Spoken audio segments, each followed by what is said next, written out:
When I first found out about the water leak, I was actually in Ripley working for the day.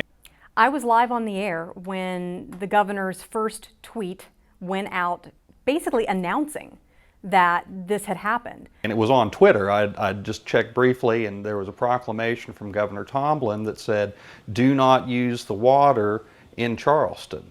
And that was really kind of the gist of it. I didn't know what else to expect, and I was just looking for more answers, as everybody was, I'm sure, but it was just kind of a panic thing, thinking that the water is out. There is no water. Do not use your water.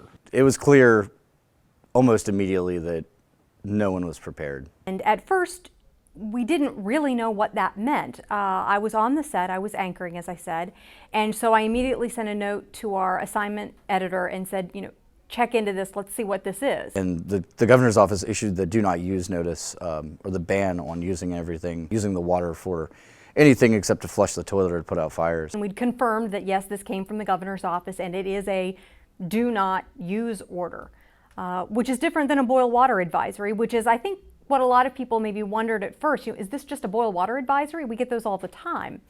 And it quickly became clear this was not a boil water advisory. This was something much more serious. No one knew how to react. And your gut check when the systems that you rely on every day fail is panic, because you have to take care of that basic need first. And I think that with the advent of everyone having a voice to express anything that they want at any time, you get a lot of misinformation with that panic. Goofy hashtags was the name of the game for us. Hashtag what are we doing, WATER, hashtag H2OMG. And I think as the days wore on, everybody understood the gravity of the situation. It was a lot bigger incident than we were giving it respect for with our levity on Twitter. Water is a prevalent feature in the state of West Virginia. The economic value of water spread across so many different facets of life that it almost gets, pardon the pun, but it gets diluted. Its real value gets diluted because you've got a tourism sector, you've got a quality of life sector. People's willingness to pay for clean water is huge. The first 3 days after the spill, people were coming to work unshowered, basically cleaning up as best you could with like baby wipes or some sort of whatever towels you had laying around that you could clean yourself with. Bottled water, bar soap, and a washcloth was about the best you could do. This was not handled well, in my opinion, at multiple levels. And I think a lot of that had to do with the fact we were in uncharted territory. Some of it, I think, of our own making, some of it not.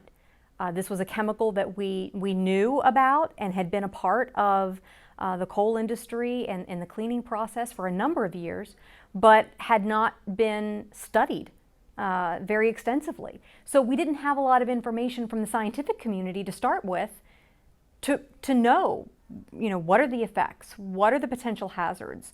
What should we be telling people? Most people don't think about the importance of rivers and the water in rivers for power production. We typically think, the first thing people think about is hydropower, so a dam and the Hoover Dam producing electricity.